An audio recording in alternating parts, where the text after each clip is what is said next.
안녕하세요. 10월 1일 다니엘 프로젝트 11일째 또 10월 첫째 날 목요일 새벽 예배를 하나님께 올려드리겠습니다. 기도하십니다. 하나님 감사합니다. 오늘도 믿음으로 눈을 뜨며 하루를 시작합니다.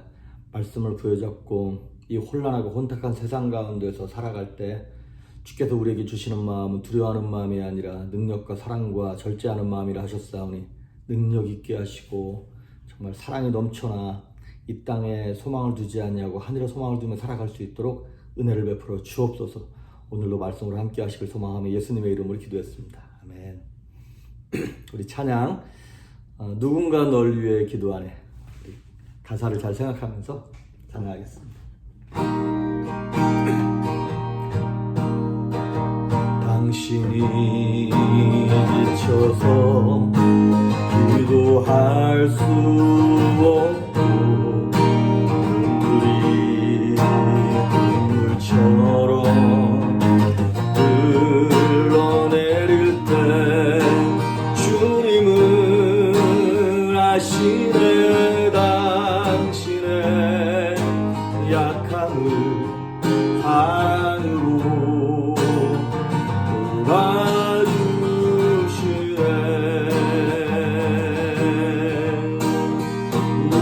누군가 널 위하여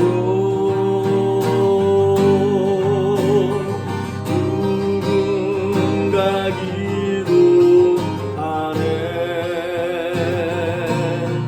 내가 홀로 외로워서 마음이 무너질 때 누군가 널 위해 기도하네.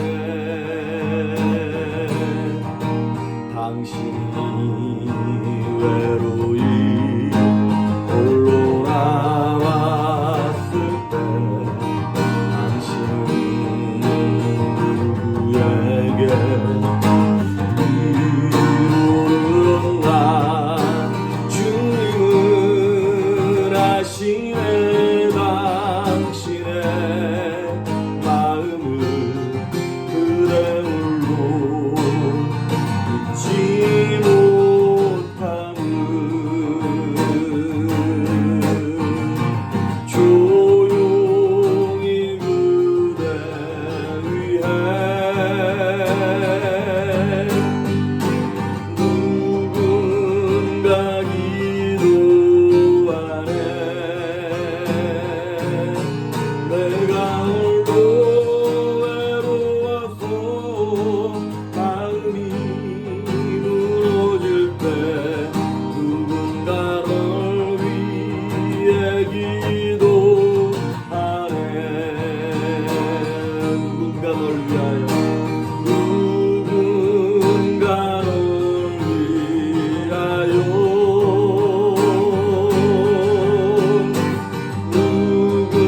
누군가 기도하네.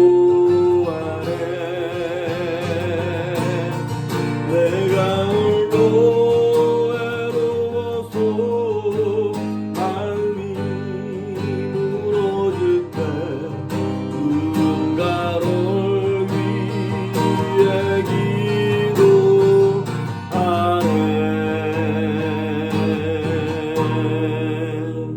아멘.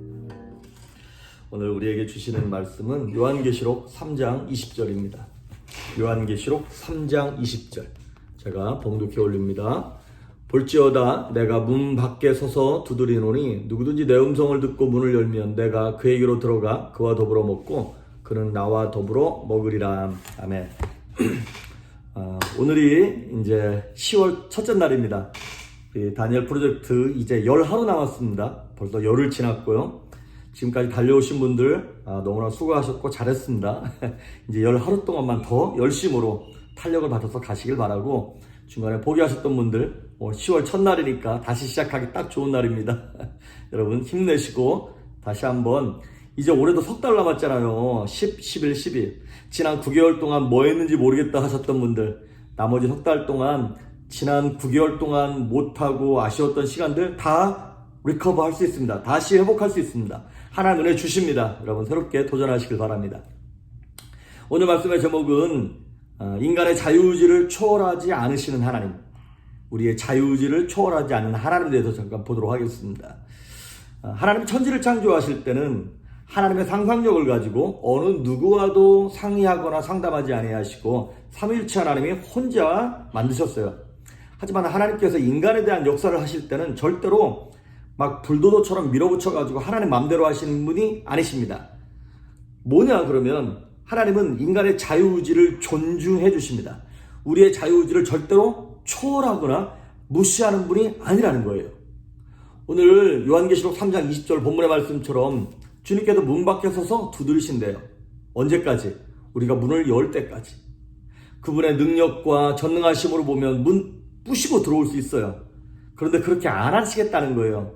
우리의 자유의지를 존중해 주시겠다는 것입니다. 하나님이 아브라함에게 있어서 그 아들 데려갈 수 있어요. 물어보지도 않고. 그런데 네 아들 갖다 바쳐라. 네가 네 의지를 가지고, 믿음의 의지를 가지고 갖다 바쳐라라고 아브라함에게 권하시는 거예요.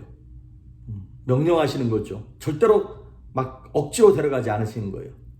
마리아에게 성령으로 잉태할 때도 마찬가지입니다. 그냥 성령으로 잉태하는 거니까 그냥 임신시킬 수 있어요. 그런데 이렇게 말씀을 하세요. 너에게 아들이 있으리라. 결국에는 마리아의 입에서 주의 계집종이 오니 주의 뜻대로 하시길 바랍니다라고 하는 그 믿음의 고백, 의지를 끌어내시는 거죠. 인간의 자유의지를 가지고 하나님 주님의 계집종입니다. 쓰십시오라고. 그러니까 인간의 동의를 얻어야 하나님은 역사하신다는 거예요. 그러니까 기적은 언제 일어나는 거냐? 인간의 자유의지와 하나님의 뜻이 만날 때 기적이 나타나는 것이에요. 그런데 하나님의 뜻은 항상 선하시고 우리에게 좋은 걸 베풀어 주시고자 하시는 선한 뜻이 있기 때문에 누구만 결단하면 되는 거예요. 저와 여러분만 결단하면 되는 거예요. 하나님께 자유의지를 드리는 것이죠. 성경에는 단 한 번도 하나님께서 인간의 자유의지를 초월하거나 무시해서 역사하신 적이 없어요. 그래서 우리에게 뭐라고 말씀하시냐면 회개해라. 회개하라는 게 뭡니까? 우리의 의지를 100% 존중해 주시겠다는 것 아니겠습니까?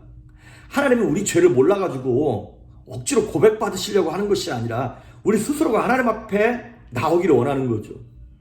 아담과 하와가 죄 짓고 난 다음에 숨었어요. 하나님께서 어디 있느냐? 이렇게 찾으셨어요. 몰라서 찾으셨습니까? 아니요. 아담과 하와가 자유의지를 가지고 하나님 앞에 잘못했습니다라고 나오기를 원하시는 것이죠.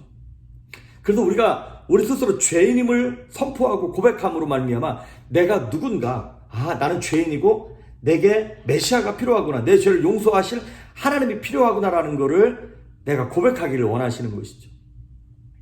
요한복음 3장 16절에 인간의 멸망에 대한 진단을 딱 합니다. 그러고 난 다음에 거기에 대한 처방을 주세요. 독생자를 주심으로 믿는 자마다 구원을 얻게 하시는 방법을 제시해 주세요. 그리고 그 모든 걸 다 해놨어요. 밥상을 차려놨어요. 아들까지 죽여서 모든 걸 해놓으신 하나님이 우리로 하여금 그 나머지 퍼서 먹는 거는 우리 보고 하라는 거예요. 우리의 자유의지를 가지고. 왜냐하면 자유가 없는 강요는 아무리 좋은 것을 준다 해도 그건 폭력인 거다 이 말이죠. 그럴 것 같으면 로봇을 만들지 왜 인격이 있는 자유의지가 있는 우리 인간을 만드셨겠습니까? 하나님은 우리의 자유의지를 무시하시면서 강제로 믿으라고 하실 수도 있어요. 그런 능력이 있으세요. 천사를 보내가지고 그냥 밤에 나타나서 꿈에 그냥 겁주면 돼요. 그런데 그렇게 안 하신다는 것이죠. 그래서 그분은 우리에게 강제로 들어와서 뭘 억지로 하게 하시는 마귀와 같은 도둑 같은 존재가 아니에요. 생명을 주시는 하나님은 우리가 하나님을 우리의 의지를 들여서 환영할 때 우리에게 역사하실 수 있는 것이죠. 가끔 제가 목사라고 이제 그 자녀들을 데리고 와서 얘 예수 믿게 해달라고 기도하거나 해달라고 얘기하거나 뭐 남편이나 아내나 누구 이렇게 병들었는데 좀 병 고쳐달라고 기도를 부탁하시는 분들이 계세요. 열심히 기도합니다. 하지만 그 경우에는 자녀 본인이 아니면 배우자 기도받으러 온 본인이 믿음으로 함께 화합하지 않으면 역사는 기적은 안 일어나는 거예요. 아무리 무슨 뭐 치유의 은사가 있고 믿음의 은사가 있어도 그 기도를 받거나 함께하는 사람이 믿음의 화합이 일어나지 않으면 하나님은 그 사람의 자유의지를 초월해서 그 일을 이루시는 법이 없다는 것이죠. 그래서 여러분 이걸 기억하십시오. 하나님은 인간의 자유의지를 초월하지 않으시고 인간은 하나님의 뜻을 초월할 수 없습니다. 이 두 가지가 쫙 맞물려야, 인간의 자유의지와 하나님의 뜻이 딱 만나야 기적이 나타나는 것입니다. 그런데 아까 말씀드렸던 것처럼 하나님은 이미 선하신 뜻을 인생 가운데 다 베풀어 놓으셨어요. 문제는 항상 우리에게 있습니다. 아들까지 죽여가면서까지 십자가에 매달면서까지 내어놓으신 분이 무엇이 아까워서 안 내놓으시겠습니까? 우리가 먹기만 하면 되는, 그 먹는 것만큼 우리 보고 하라는 거예요. 그런데 옛날에 특히 무슬림들이 뭐 한 손에는 코란을, 한 손에는 칼을 들고 막 억지로 믿으라 그러잖아요. 그 중세시대 때 그 십자군들이 그렇게 한 거잖아요. 한 손에는 성경 들고 한 손에는 칼을 들고 막 가는 데마다 안 믿으면, 예수 안 믿으면 죽여, 그러면서 믿게 한 거잖아요. 그걸 뭐라 그러냐면 영적인 강간이라 그러는 거예요. 아니, 저 사람들이 사랑해서 나랑 결혼해, 이 여인이 사랑해서 나랑 결혼해야 되는데 그 여인을 막 감금해놓고 칼로 위협해서 너 나 안 사랑하면 나랑 결혼하지 않으면 죽여버릴 거야? 이게 사랑이냐 이 말이죠. 하나님은 아무리 좋은 것을 갖고 있을지라도 절대로 우리에게 강압적으로 하시는 분이 아니라, 우리가 지, 정, 의, 이 세 개를, 인격을 다 들여서 의지를 가지고 내게 오십시오, 나는 주님이 필요합니다, 나는 죄인입니다라고 고백해서 그분을 모셔드릴 때 주님의 역사와 기적과 구원과 은혜가 우리에게 임하는 줄 믿습니다. 그래도 우리가 지난주부터 계속 이제 치료하시는 하나님에 대해서 공급하고 있는데, 말씀을 계속 전하고 있는데, 그렇습니다. 우리에게는 믿음이 적죠. 그런데 하나님이 갖고 계신 믿음이 있잖아요. 그러니까 우리 스스로에는 능력이 나올 수가 없어요. 그래서 우리는 뭐만 하는 거냐면, 이 파이프를 이 수원지로, 딱 물의 근원이 되는, 생명수 근원이 되는 수원지로 옮기기만 하면 되는, 그것만 하면 되는 거예요. 우리 스스로 물을 만들어낼 필요가 없다니까요. 생명의 근원 되시는 예수 그리스도, 그분께 파이프만 옮겨드리면 되는 거예요. 그 작업은 우리가 해야지. 그것도 안 하고 그냥 입에다가 뭐 떠먹이 달라고 이럴 수는 없다는 것입니다. 예수님께서 승천하시면서 이렇게 말씀하세요. 기다려라, 성령을 보내줄 거야. 며칠 만에 성령이 오셨나요? 열흘 만에 예루살렘에 성령이 오셨어요. 아니, 우리 생각 같으면 첫날 그 많은 500명 넘게 모였을 때 그때 성령이 딱 임해가지고 다 변하면 얼마나 좋아요. 그런데 하루, 이틀, 5일, 열흘 딱 지나갈 때까지 떠날 사람 다 떠나고 정말로 자신의 의지를 들여서 나는 성령이 없으면 못 삽니다, 나는 하나님의 말씀을 내 삶의 기준으로 삼았습니다 싶은 의지를 들인 사람들이 남았을 때까지, 그 10명, 그 열흘 지날 때까지 기다렸다가 성령을 부어주시는 것이죠. 뜻이 없는 사람을 강제적으로 역사하거나 은혜를 베푸시는 분이 아니라는 것입니다. 그래서 여러분, 소경에게 예수님이 나타나셔가지고 못해주랴. 뭘 못해줘요? 눈 뜨는 게 제일 좋은 거 아니에요? 그런데 그 소경의 입에서 이렇게 고백하기를 원하시는 것이죠. 예, 주님, 내가 눈 뜨기를 원합니다. 그래, 네 믿음대로 될지어다. 할렐루야. 결국에는 우리의 의지를 드렸을 때, 우리의 믿음을 드렸을 때 하나님의 선하신 뜻, 그것이 딱 맞물릴 때 기적이, 스파크가 나는 거예요. 문둥병자에게 예수님 물어보세요. 무엇을 해주랴? 예, 원하시면, 당신이 원하시면 나를 깨끗하게 하실 수 있습니다. 자, 당신이 원하시면 나를 깨끗하게 할 수 있습니다. 그거는 내 믿음의 고백을 드린 거고, 당연히 주님이 원하시겠죠. 우리가 건강하길 원하고, 우리가 부유하길 원하고, 우리가 능력 있게, 기쁨 있게 성공하길 원하시겠죠. 내 믿음을 딱 드리고 하나님이 원하시는 그 하나님의 섭리가 딱 맞물리니까 예수님 뭐라고 말씀하세요? 내가 원하노니 깨끗함을 받을지어다. 문둥병이 낫는 거예요. 치유의 역사는 우리가 하나님 앞에 믿음을 드리는 거예요. 물론 우리가 믿음을 드린다고 다 기적이 나타나고 다 치유가 되는 건 아닙니다. 왜냐하면 우리의 믿음이 온전한 게 아니기 때문에. 하나님의 능력은 온전합니다. 하지만 그 능력이 내게 오는 그 파이프, 그 믿음의 파이프가 때로는 찌꺼기가 끼고, 때로는 부족하고, 때로는 구멍이 나서 새나간다 이 말이죠. 그래서 믿음을 드렸을지라도 다 기적이 일어나는 건 아니에요. 또 한편으로는 하나님의 큰 섭리 가운데, 뜻 가운데 어떤 거는 치료되는 병이 있고 어떤 거는 치료가 안 되는 병도 있긴 있어요. 하지만 적어도 우리가 해야 될 일은 뭐예요? 믿음을 드리는 건 우리가 해야 되는 것입니다. 그것이 고침받을 병인가 아닌가는 하나님께 달린 거예요. 그건 나중에 생각하십시오. 일단 믿음을 드리는 거예요. 너희가 얻지 못하면 구하지 아니하며, 구하여도 받지 못하면 정욕으로 쓰려고 잘못 구함이니라. 이것이 정욕으로 쓰려고 잘못 구하는 것인지 제대로 구하는 것인지 나중 일이에요. 일단 구하는 거예요. 그걸 구하다 보면, 기도하다 보면 하나님이 알려주세요. 기도의 자정작용으로 말미암아 하나님 뜻이네, 이건 아니네, 알게 된다니까요. 그러니까 그거는 나중에 일이고 일단 뭐 하는 거예요? 구하는 거예요. 일단 믿음으로 선포하는 거예요. 일단 믿음으로 하나님께 드리는 거예요. 내 남편을 위하여 기도하고 가족을 위하여 기도하고 하나님께 일단 믿음을 드리는 거예요. 사람들은 우리가 가만히 있어도 하나님이 다 알아서 해주는 줄 알아요. 그렇지 않습니다. 여러분, 필요한 것이 있다면 일단 구하십시오. 의지를 두어 구하십시오. 여러분, 구하지 않으면 못 얻습니다. 구하고 찾고 두드릴 때 하나님 역사가 일어나는 것입니다. 물론 성경에 보면 예외가 있어요. 그 사람이 믿음이 없는데도 기적이 나타나던데, 이런 건 뭐냐면 중보기도인 경우에, 그리고 전도했을 때. 이 경우는 여러분, 믿음의 기도가 병든 자를 일으킨다 그랬잖아요. 그 경우 막 이게 합법적으로 하나님께서 본인의 자유의지를 초월해서 역사하시는 합법적인 근거가 되는 그 전도하기 위하여, 병 고치기 위하여 중보기도할 때만큼은 인간의 자유의지를 초월하시는 경우가 많이 있어요. 그거를 위해서 우리가 사실 뭐 자녀를 위해서, 남편과 배우자를 위해서 기도하는 거죠. 그거는 선한 일이니까 하십시오. 하지만 어쨌든 우리 개인적 입장에서는 우리의 자유의지를 초월하시지 않으시는 하나님 앞에 오늘 우리의 의지를 드립시다. 내 믿음이 연약해요. 하지만 하나님의 믿음을 내가 끌어오는 거예요. 파이프를 돌리는 거예요. 그래서 그 하나님의 믿음으로 내가 더 믿음이 있고, 그래서 일단 발을 내디디면, 베드로가 자기한테 무리를 걷는 능력이 있는 건 아니잖아요.